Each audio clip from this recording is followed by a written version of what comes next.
اصغر علی امام مہدی حفظہ اللہ جو امیر محترم ہیں ہمارے ملک کے ہندوستان کی جمعیت اہل حدیث کے، ان کی فلائٹ آج صبح رد ہو گئی، یا یہ کہہ لیجیے کہ وہ پہنچ نہیں پائے، تو وہ ٹکٹ خراب ہو گیا، فلائٹ ان کی چھوٹ گئی۔ لیکن حاجی دولت صاحب کا پروگرام تھا، اس لیے پریسر بنایا گیا اور وہ اس پروگرام میں شرکت کرنے کے لیے دوسرا ٹکٹ لیا اور پھر درگا پور آئے۔ پہلے ان کو دیوگھر آنا تھا، لیکن دوسری فلائٹ درگا پور ہوتے ہوئے ان کو ملی، لیکن وہ اس پروگرام میں شرکت کیے۔ اس سے پتہ چلتا ہے کہ شخصیت کا کچھ اثر ہوتا ہے، اور حاجی دولت صاحب نے ایسی چھاپ چھوڑی ہے علماء کے دل و دماغ پر کہ وہ ان پروگراموں میں شرکت کرتے ہیں۔ اللہ رب العالمین ہمیں پروگرام کو کرانے اور پروگراموں کو سننے سے زیادہ اس پر عمل کرنے کی توفیق عطا فرمائے۔ بہت سے علماء کو آپ نے سنا اور اب مجھے بھی برداشت کر رہے ہیں، اللہ تعالی ہم سب کو اس پر عمل کی توفیق عطا فرمائے۔ جہاں بہت سے عناوین پر مختلف اسلوب و لہجوں میں آپ نے تقریریں سنی ہیں، میں چاہتا ہوں کہ کچھ باتیں آپ کو وقت کی اور معاشرے کی ضرورت کو سمجھتے ہوئے محبت رسول اور اس کا کیا معیار ہونا چاہیے، اس پر کچھ باتیں آپ سے کہی جائیں اور جوڑا جائے آپ کو کتاب و سنت سے۔ قرآن کی جو آیت میں نے آپ کے سامنے تلاوت کی ہے، اللہ تبارک و تعالیٰ نے اس آیت کے اندر دنیا کی بہت سی چیزوں کو، رشتوں کو، نعتوں کو، بزنس کو، کاروبار کو پیش کرنے کے بعد اس طرف اشارہ کیا ہے کہ ان چیزوں کی محبت انسان کی فطری محبت ہوتی ہے اور ہونا بھی چاہیے، لیکن ان تمام چیزوں سے زیادہ محمد رسول اللہ سے محبت ہونی چاہیے۔ ذہن میں یہ بات رکھیے گا، جو چیزیں قرآن میں بیان کی گئی ہیں اللہ نے ان سے محبت کرنے سے منع نہیں کیا ہے، بس یہ کہا ہے کہ ان سے زیادہ محبت رسول اللہ سے ہو۔ قل ان کان آباؤکم وابناؤکم واخوانکم وازواجکم وعشیرتکم، پہلے ان چیزوں کو دیکھیں۔ اے محمد صلی اللہ علیہ وسلم، وازواجکم، اور تمہیں تمہاری بیویاں، وعشیرتکم، اور تمہیں تمہارا خاندان، واموال اقترفتموها، اور تمہیں تمہارا وہ مال جس کو تم نے بڑی محنت سے کمایا ہے، وتجارت تخشون کسادها، اور تمہیں تمہاری وہ بزنس، وہ تجارت جس کے گھاٹے کا، جس کے نقصان کا تمہیں خطرہ لاحق رہتا ہے، ڈرتے رہتے ہو، جس کے خسارے سے اور نقصان سے تمہارے دلوں میں خطرہ لگا رہتا ہے، ڈر لگا رہتا ہے کہ ہمارے کاروبار میں نقصان نہ ہو جائے، وہ تمہاری تجارت، وہ تمہارا بزنس جس کے خسارے سے، جس کے گھاٹے سے تم ڈرتے رہتے ہو، وَمَسَاكِنُ تَرْضَوْنَهَا، اور تمہیں تمہارے وہ مکانات، تمہیں تمہاری وہ بلڈنگیں جس میں رہ کر تم خوش ہوتے ہو، جن میں تم داد و عیش لیتے ہو، جن میں تم زندگی گزار کر اپنے دل کو فرحت محسوس کرتے ہو، خوشی محسوس کرتے ہو، جن بلڈنگوں میں، جن مکانات میں رہ کر۔ کتنی چیزوں کو بیان کیا اللہ نے، اور اس کے بعد کہا احب الیکم من اللہ ورسولہ، اگر یہ ساری کی ساری چیزیں تمہیں اللہ اور اس کے رسول سے زیادہ محبوب ہیں، اللہ اور اس کے رسول سے زیادہ پیاری ہیں، اللہ اور اس کے رسول سے زیادہ تم ان چیزوں کو، ان لوگ، ان کاروبار کو، بزنس کو، باپ کو، دادا کو، اولاد کو، بھائیوں کو اور بیویوں کو اور خاندان کو اور مال و دولت کو اور تجارت کو اور مکانات کو بلڈنگوں کو ان تمام چیزوں کو اگر تم اللہ اور اس کے رسول سے زیادہ چاہتے ہو تو فَتَرَبَّصُوا حَتَّى يَأْتِيَ اللَّهُ بِأَمْرِهِ تو انتظار کرو اللہ تبارک و تعالیٰ کی طرف سے آ جانے والے کسی عذاب کا، اللہ کی طرف سے آ جانے والے عذاب کا انتظار کرو۔ دیکھیے یہ نہیں کہا کہ ان سے محبت نہ کرو، بلکہ یہ کہا ہے کہ ان سے محبت ہو، لیکن اللہ اور اس کے رسول کی محبت ان تمام چیزوں سے زیادہ ہو۔ اور زیادہ کا مطلب کیا ہوتا ہے کہ اگر دونوں محبتیں ٹکرا جائیں اور ایک کی قربانی دینا پڑے تو جس کو سب سے زیادہ چاہتے ہو اس کی قربانی نہ دی جائے اور جس کو کم چاہتے ہو اس کی قربانی دے دی جائے۔ مثلا آپ کسی ایسی سنسان اور بیابان جگہ پر پھنس گئے ہیں جہاں چوروں نے اور ڈاکوؤں نے آپ کو پکڑ لیا اور آپ کے ہاتھ میں بڑی قیمتی گھڑی ہے، گولڈ کی گھڑی ہے، سونے کی گھڑی ہے، سپوز کر لو، فرض کر لو آپ کے پاس سسرال سے ملی ہے، سونے کی گھڑی ہے، قیمتی گھڑی ہے، آپ کی نظر میں بہت محبوب ہے اور بہت پیاری ہے، نہیں، لیکن ان چوروں نے، ان ڈکیتوں نے آپ کی کمپٹی پر بندوق رکھ لی یا آپ کا ہاتھ پکڑ کر چھری رکھ دی، چاقو رکھ دیا، یہ گھڑی اتار، اور آپ کہہ رہے ہیں انہوں نے ہاتھ پکڑ لیا، دو چار لوگ آپ کی کمر میں لٹک گئے اور آپ سے کہہ رہے ہیں گھڑی اتارو، اور آپ کہہ رہے ہیں نہیں صاحب بڑی مہنگی گھڑی ہے، ہمیں بہت محبوب ہے یہ گھڑی، اور ان ڈکیتوں نے آفر دے دیا اگر یہ گھڑی نہیں دیتے ہو تو پورا ہاتھ کاٹ ڈالوں گا۔ ہاتھ بھی پیارا ہے، گھڑی بھی پیاری ہے، آپ کو محبت گھڑی سے بھی ہے اور آپ کو محبت ہاتھ سے بھی ہے، لیکن آج آپ پھنس گئے ہیں ان ڈاکوؤں اور لٹیروں اور چوروں کے چنگل میں، اور آپ کو ان دونوں چیزوں میں سے ایک چیز کی قربانی دینا پڑ رہی ہے، تو آپ کس چیز کی قربانی دیں گے؟ یا یوں کہہ لو کہ عقل مندی کس چیز کی؟ آپ جانتے ہیں کہ نہ تو گھڑی دے کر تو ہاتھ بچایا جا سکتا ہے، لیکن اگر ہم نے زیادہ آناکانی کی اور زیادہ چالاک بننے کی کوشش کی اور گھڑی کو بچانے کے چکر میں اگر ہم زیادہ نوٹنکی اگر ہم نے شروع کی اور ڈرامے بازی شروع کی تو یہ غصے میں ہاتھ پکڑیں گے اور پورا ہاتھ کاٹ ڈالیں گے، ہاتھ بھی جائے گا اور گھڑی بھی جائے گی۔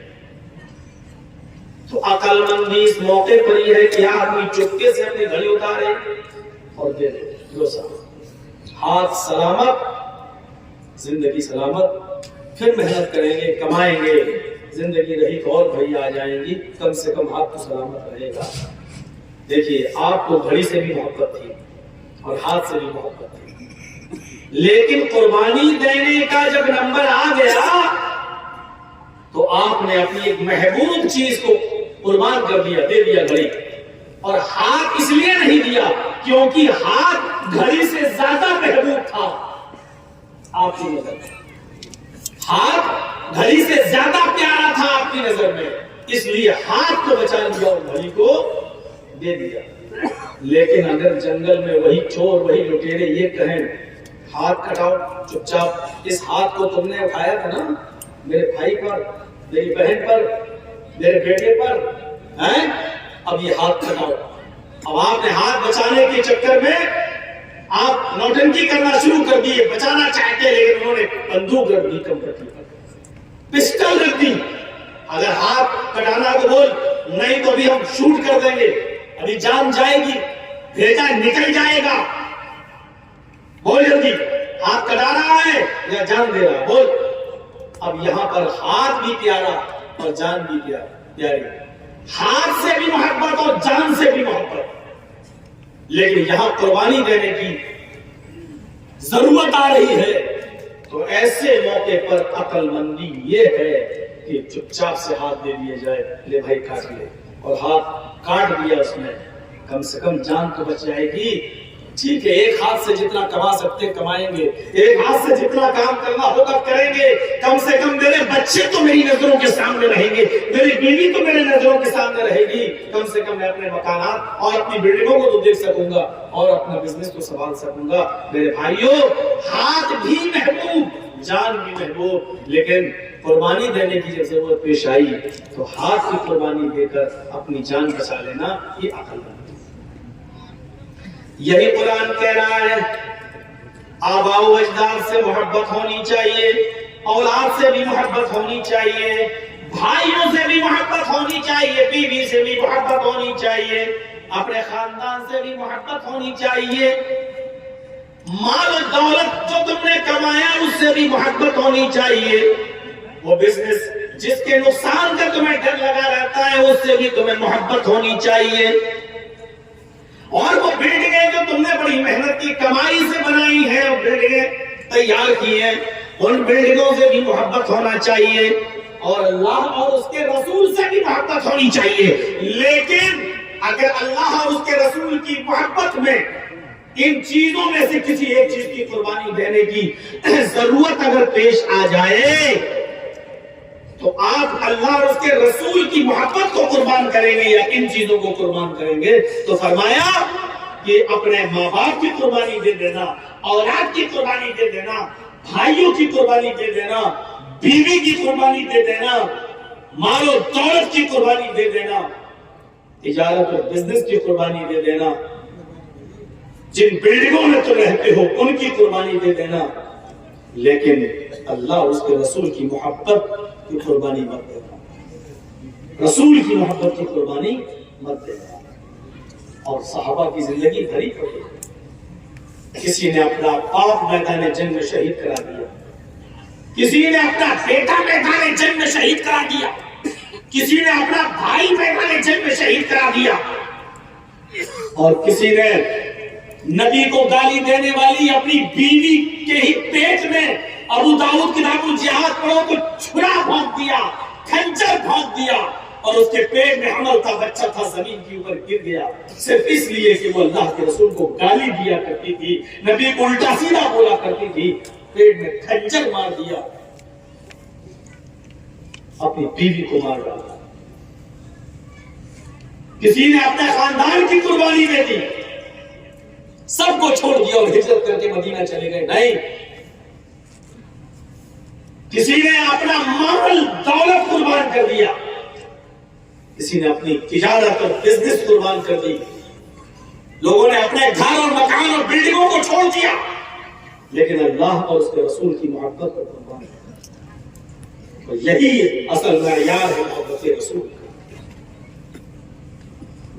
یہی اصل کسوٹی ہے محبت رسول کی۔ آؤ نظر ڈالو اپنے سماج کے اوپر، تم تو اپنے بیٹے اور بیٹیوں کی شادیوں میں خرافاتوں کو قربان نہیں کر سکتے ہو، رسم و رواج کو قربان نہیں کر سکتے ہو، اپنے بیٹے کی شادی میں جہیز کی ڈیمانڈ کو قربان نہیں کر سکتے ہو، بے پردگی کو قربان نہیں کر سکتے ہو، رسول کی حدیثوں پر بلڈوزر چلتا رہتا ہے، سنت رسول کا مذاق ہوتا رہتا ہے، رسول اللہ کی شادیوں میں اور ہر معاملات میں نافرمانی سرعام ہوتی رہتی ہے، لیکن کانوں پہ چون تک نہیں ملتا۔ شادیوں میں کہیں کھڑے ہو کر کھلانے کا سسٹم ہے، کہیں لوگ لڑکوں کی شادیوں میں باراتیوں کو لے کر جا رہے ہیں، 200 300 آدمی، اور معاف کیجیے گا اس برائی میں نہ مولوی بچا ہوا ہے، نہ حاجی بچا ہوا ہے، نہ نمازی بچا ہوا ہے، نہ بزرگ بچا ہوا ہے، ان برائیوں میں سبھی ملوث نظر آتے ہیں۔ ہم کس چیز کی قربانی دیں؟ کہاں ہے محبت رسول کا وہ معیار؟ ایک معاہدہ ہے، یاد رکھیے گا، جنت ایسے نہیں ملتی ہے۔ محبت رسول کا مطلب یہ ہے کہ رسول نے جو کہہ دیا اس پر ہم عمل کر کے دکھائیں، ایک ایک سنت کو زندہ کریں، یہ معیار ہونا چاہیے ہمارا اور آپ کا۔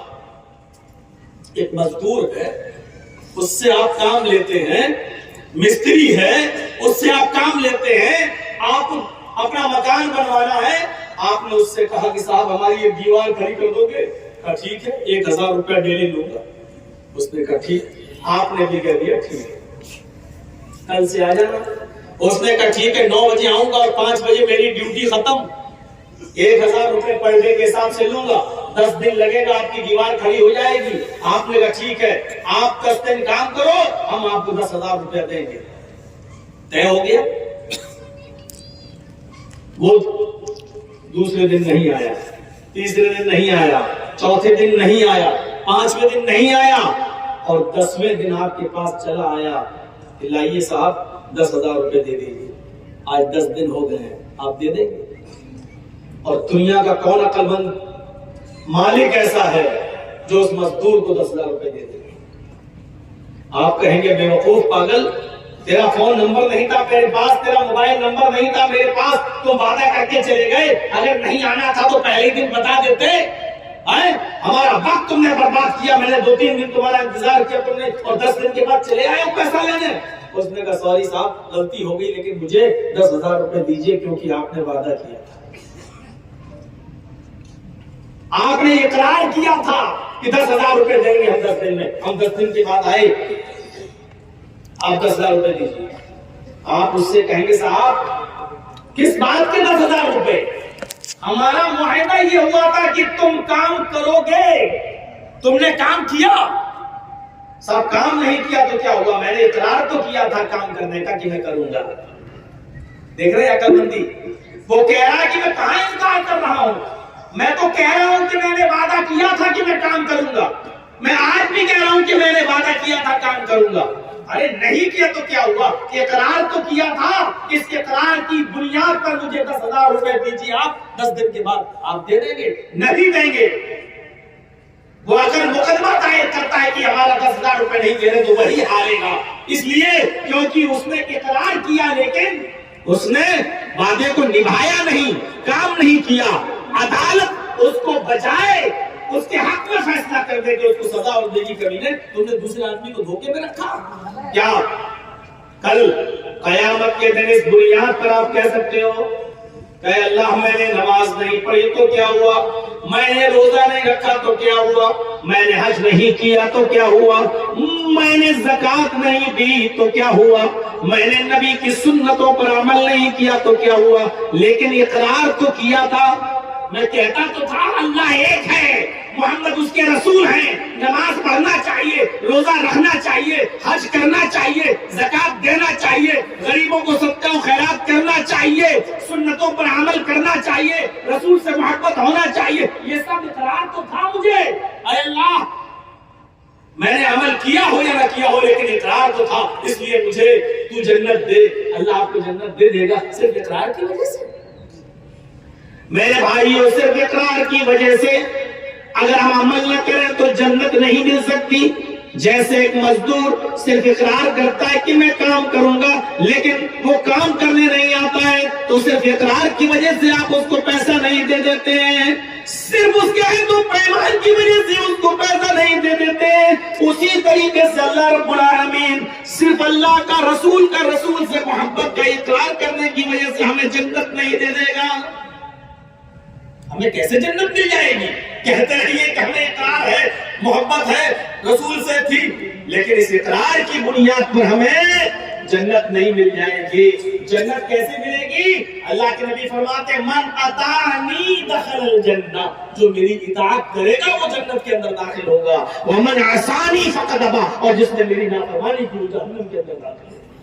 اس نے میرا انکار کیا نہیں, وہ میرا منکر, وہ جہنم میں جائے گا. میرے بھائیو صرف اقرار کافی نہیں ہے, رسول کو صرف مان لینا کافی نہیں ہے. ایک ہے رسول کو ماننا اور ایک ہوتا ہے رسول کی ماننا. ہمیں رسول کی ماننا ہے, رسول کو نہیں ماننا. رسول کو ماننا الگ چیز, محمد الرسول اللہ کو ماننا الگ چیز, اور محمد الرسول اللہ کی ماننا ایک الگ چیز. دونوں کو سمجھ لیجئے. محمد کو ماننا صلی اللہ علیہ وسلم ماننا الگ چیز, اور محمد الرسول اللہ کی ماننا یہ الگ چیز. محمد الرسول اللہ کو تو ابو لہب بھی مانتا تھا, ابو جہل بھی مانتا تھا، اور یہ دونوں کہتے تھے اے محمد میں تمہیں جھوٹا نہیں کہتا. دیکھیے، اے محمد میں تمہیں جھوٹا نہیں کہتا، ہماری زندگی کا یہ تجربہ ہے کہ آپ تو کبھی جھوٹ بولے ہی نہیں. اور کوہ صفا پر جب اللہ کے نبی چل گئے اور آپ نے پوچھا کہ لوگوں، جس وادی پر میں چڑھا ہوں پہاڑی پر، اس کے دامن میں ایک لشکر چھپا ہے جو تمہارے اوپر حملہ کرنے والا ہے. چھپا نہیں ہے لیکن میں کہوں چھپا ہے. دیکھیے انداز دیکھیے نبی کا. آئے لوگوں، اس پہاڑی کے اوپر چڑھ کر جو وادی میں دیکھ رہا ہوں، اس وادی کے پیچھے کوئی لشکر چھپا نہیں ہے، کوئی لشکر نہیں ہے. لیکن اگر میں یہ کہوں کہ ایک لشکر چھپا ہے تو میری بات کو اقرار کرو گے یا نہیں، میری بات کو مانو گے یا نہیں؟ تو سارے جو مکے کے لوگ پہاڑی کے کوہ صفا کے ارد گرد جمع تھے، انہوں نے ایک بیک زبان کہا. اور کیا کہا؟ ہم مانیں گے، آپ کی بات فوراً مان لیں گے. اس وادی کے پیچھے لشکر چھپا ہو یا نہ چھپا ہو، لیکن آپ کہیں گے تو ہم مان لیں گے. آپ نے پوچھا کیوں؟ میری بات کو اتنی آسانی سے ماننے کی وجہ کیا ہے؟ میری بات کو اتنی جلدی ماننے کا ریزن کیا ہے؟ تو ان لوگوں نے بیک زبان کا مکے کے کافروں نے قالوا ما جربنا الا صدقا. اے محمد صلی اللہ علیہ وسلم، ہمارا تجربہ ہے کہ آپ اپنی پوری زندگی میں کبھی جھوٹ نہیں بولے.